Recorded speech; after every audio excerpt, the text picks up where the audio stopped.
हमारा तो कहना ये है कि जब आपको पर्याय शुद्ध दिखेगी तो द्रव्य शुद्ध दिखेगी, और जब तक पर्याय शुद्ध दिखेगी तब तक द्रव्य अशुद्ध दिखेगा, भले ही इस बात को कहने वाला कोई दूसरा ना हो। लेकिन आगम इस बात को कहता है, और ऐसे सैकड़ों कथन हैं। क्या समझ में? द्रव्य शुद्धत्व रूप परिणमा, द्रव्य अशुद्धत्व रूप परिणमा, ऐसे सैकड़ों कथन जो है समय सार कलश टीका पाड़े राजमल जी की में है, और वो कल से आपको व्हाट्सएप पर देखने को मिलेगी। क्या ख्याल?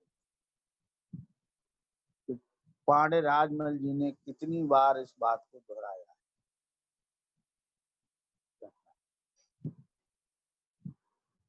उस समय सार कलश के अलावा और भी प्रमाण है, समझने की जरूरत है। जहाँ द्रव्य को शुद्ध कहा है उसका अर्थ भी बताया गया है मोक्ष मार्ग प्रकाशन।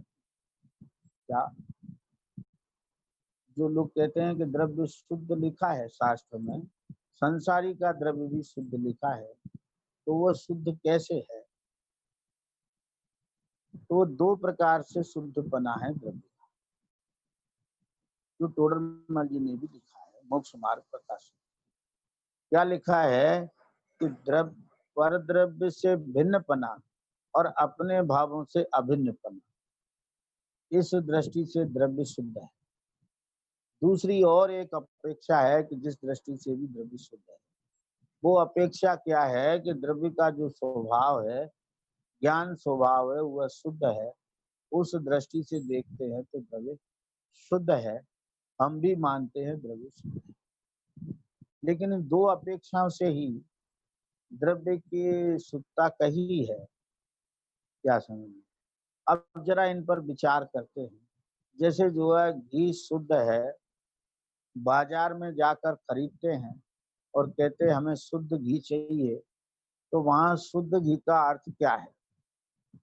वहां शुद्ध घी का अर्थ है बिना मिलावट का। वो जो भैंस के दूध से निकाला गया है बिना मिलावट का, वो घी शुद्ध है। लेकिन जब हम किसी त्यागी व्रती के लिए शुद्ध घी मांगते हैं, तब वो शुद्ध घी का अर्थ क्या है? क्या समझ? ये बिना मिलावट का घी, इसका नाम शुद्ध नहीं है। तब शुद्ध घी का मतलब ये है कि जो 24 घंटे के अंदर विधि पूर्वक निकाला गया है, वह घी व्रती के लिए शुद्ध है। किस प्रकार?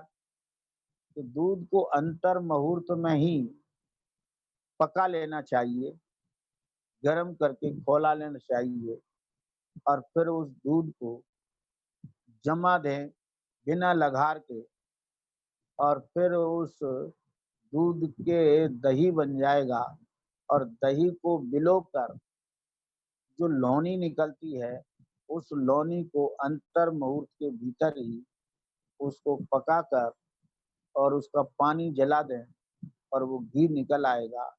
उस घी को जो है वो व्रती के योग्य शुद्ध घी है। अब दोनों को शुद्ध घी कहेंगे। क्या समझिए? जो बाजार से खरीदा जा रहा है शुद्ध घी, उसका अर्थ है बिना मिलावट, और जो व्रती के लिए शुद्ध घी कहा गया है वो 8 पैरा कहलाता है। 8 पैर के अंदर इस विधि से जो घी बनाया गया है उसको शुद्ध घी। तो ये द्रव्य का दो अपेक्षा से शुद्ध बना है। द्रव्य शुद्ध है ऐसा शास्त्रों में कथन है। सभी आत्म द्रव्य शुद्ध हैं। तो शुद्ध कहने का अर्थ क्या है? तो शुद्ध कहने का अर्थ यह है कि पर द्रव्य से भिन्न बनाए, अपने भावों से अभिन्न। माने द्रव्य जो है वो कर्म उद्गल द्रव्य है, उसके साथ तो रहता है पर वो एक में एक नहीं, और वो अपने गुण पर्यायों में एक व्यापक रहता है, और पर द्रव्य से एक में एक नहीं होता है। ये उसकी शुद्धता है। क्या समझे?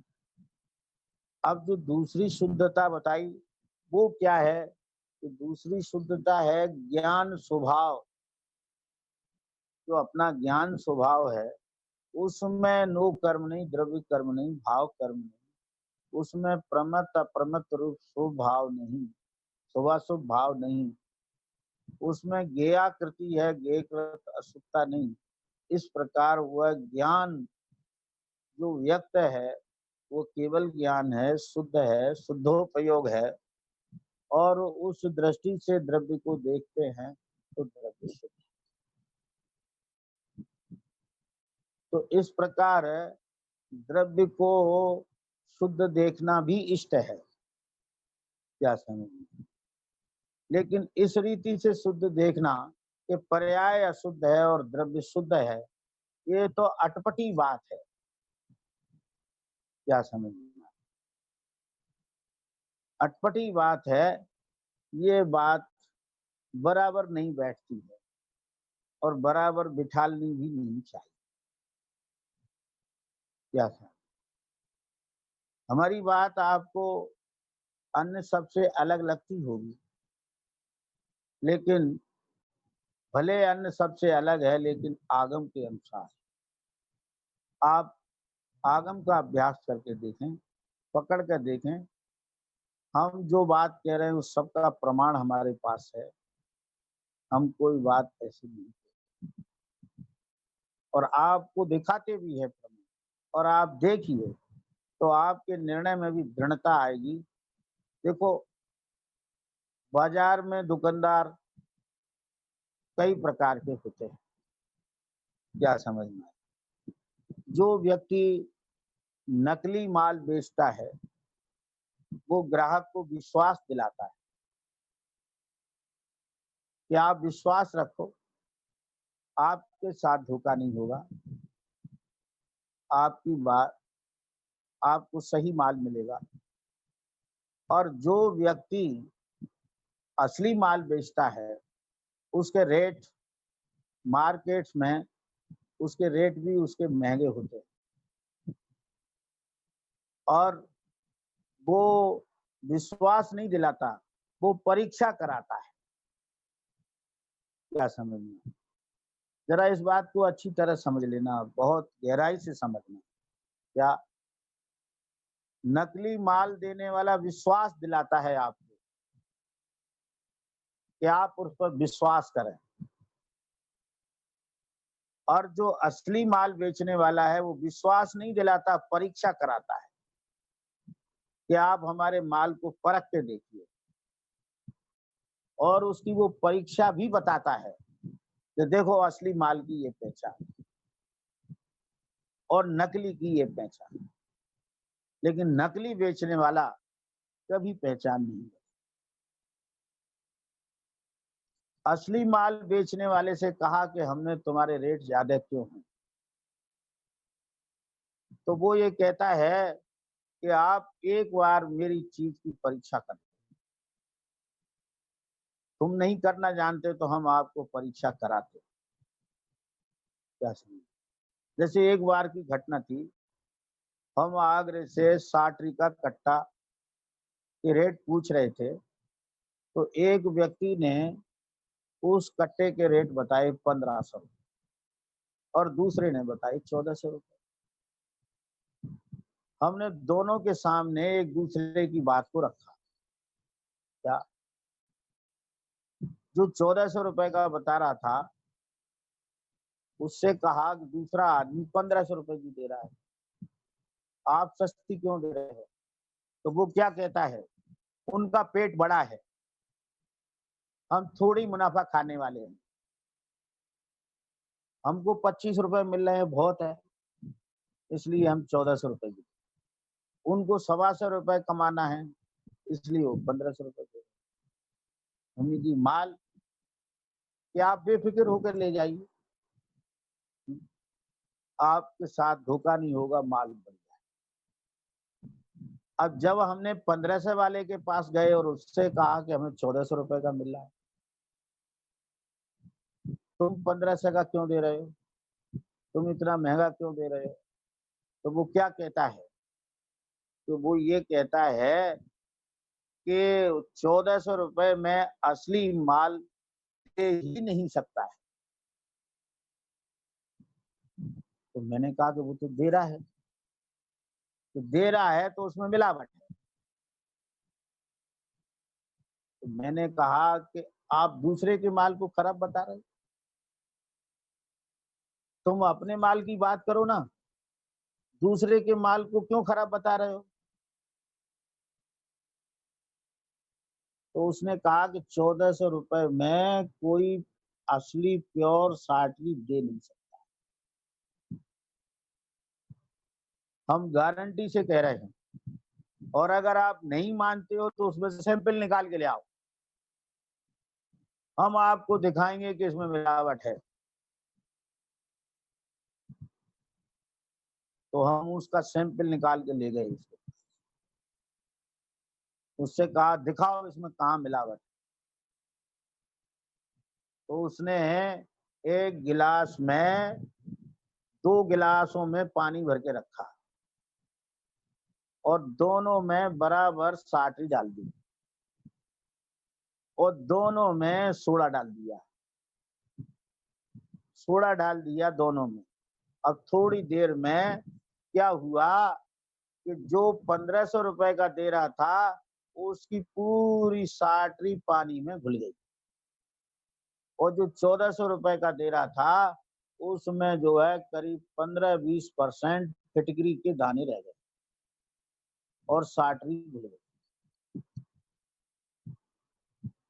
अब उसने कहा, अब आप बताओ कि कौन सस्ता बेच रहा है और अच्छा बेच रहा है?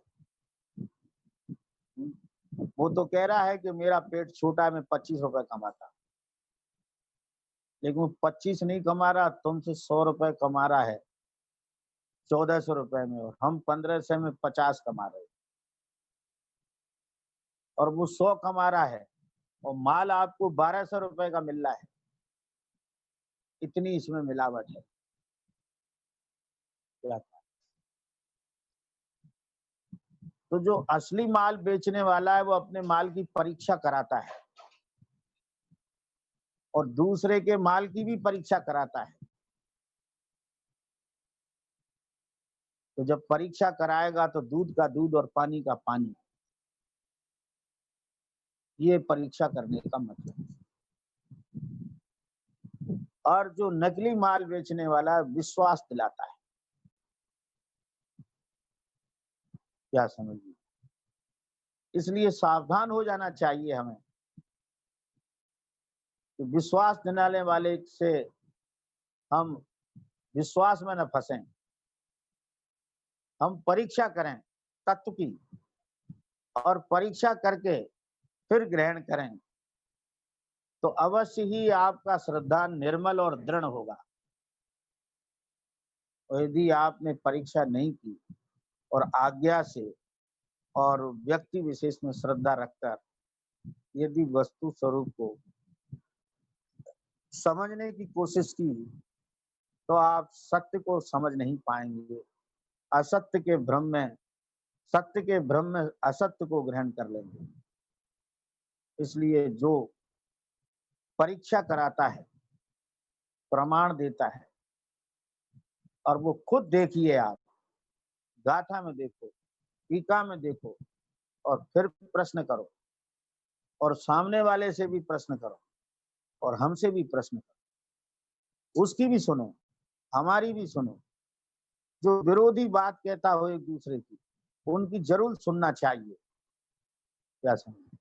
और सुनकर फिर परीक्षा करके निर्णय करो। अब वो ये पंचम काल है, इस काल में सत्य समझने के लिए ज्यादा पुरुषार्थ की जरूरत है। क्या समझे? क्योंकि इसमें अनेक प्रकार के मत मतांतर पैदा होते चले जा रहे हैं। इसलिए अब सत्य समझने के लिए बहुत पुरुषार्थ की जरूरत है। इस कली काल में सत्य उपदेश अति दुर्लभ। कोई विरला ही सत्य सत्य असत्य को दिखाने वाला है। क्या ख्याल? इसलिए परीक्षा करके हम तत्व को ग्रहण करें। यहाँ कर्मोपाधि निरपेक्ष शुद्ध पर्यार्थिक नय से संसारी जीवों की पर्याय सिद्ध समान शुद्ध है। आपने भले किसी से नहीं सुनी होगी ये बात, लेकिन हम आपको ग्रंथ का प्रमाण देते हैं, और एक का नहीं 4 नए चक्रों का प्रमाण देते हैं, और आप उनमें देखिए ऐसा लिखा है कि नहीं। और फिर देखो कोई ऐसा विद्वान बोलता है कि नहीं। जब लिखा है तो फिर इस पे बोलता क्यों नहीं है? अच्छा आप देखो, जिस नय से द्रव्य शुद्ध है, क्या उसी नय से पर्याय शुद्ध है? ऐसा कोई प्रयोग है क्या शास्त्र में? या जिस नय से द्रव्य शुद्ध है और उसी नय से पर्याय शुद्ध है कि नहीं? जैसे अशुद्ध द्रव्यार्थ शुद्ध द्रव्यार्थिक नय से द्रव्य शुद्ध है, तो शुद्ध द्रव्य पर्यार्थिक नय से क्या पर्याय अशुद्ध है कि नहीं? पर्याय शुद्ध। तो पर्याय अशुद्ध है तो किस नय से है कि अशुद्ध पर्यार्थिक नय से? क्या समझ? तो द्रव्य शुद्ध है तो किस नय से है कि शुद्ध द्रव्यार्थिक नय से। तो उसमें तो तुम शुद्ध द्रव्यार्थिक लगाते हो और इसमें लगाते हो अशुद्ध पर्यार्थिक। जबकि द्रव्यार्थिक ने तो अशुद्ध भी होता है और शुद्ध भी होता है, और पर्यार्थिक ने भी शुद्ध भी होता है और अशुद्ध भी होता है। इसलिए यदि आप शुद्ध नय से देखेंगे तो द्रव्य गुण पर्याय तीनों शुद्ध, और अशुद्ध नय से देखेंगे तो तीनों अशुद्ध। और ऐसे प्रयोग शास्त्रों में बहुत हैं, जिसको देखना चाहे उसको हम देने के लिए तैयार। क्या ख्याल? देखो, परीक्षा करो और तब उसको ग्रहण करो, किसी के कहने मात्र से नहीं। क्या उक्त निरूपणों से स्पष्ट ही है कि द्रव्यार्थिक नय से जीव शुद्ध ही है और पर्यार्थिक नय से पर्याय अशुद्ध ही है। ये ठीक नहीं है। क्या ख्याल है? जो कि आम प्रचलन है इस प्रकार का, लेकिन ये ठीक नहीं, क्योंकि शुद्ध द्रव्यार्थिक नय से जीव शुद्ध है और अशुद्ध द्रव्यार्थिक नय से अशुद्ध है। इसी प्रकार अशुद्ध पर्यार्थिक नय से पर्याय अशुद्ध है और शुद्ध पर्यार्थिक नय से पर्याय शुद्ध। क्या समझ? अब अगली शंका आती है, संसारी जीव की पर्याय सिद्ध के समान शुद्ध कैसे? ये बात अब अगले प्रवचन में चलेगी।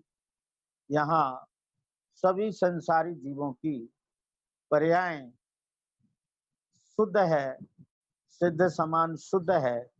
इस दृष्टि से जो अपनी पर्याय को शुद्ध देखता है उसको शुद्ध आत्मानुभूति होती है, शुद्ध द्रव्य की प्राप्ति होती है, और सभी जीवों को ऐसी शुद्धात्मानुभूति हो, इसी मंगल भावना के साथ ये महामांगलिक मंगल निरूपण की व्याख्या अभी विराम लेती है।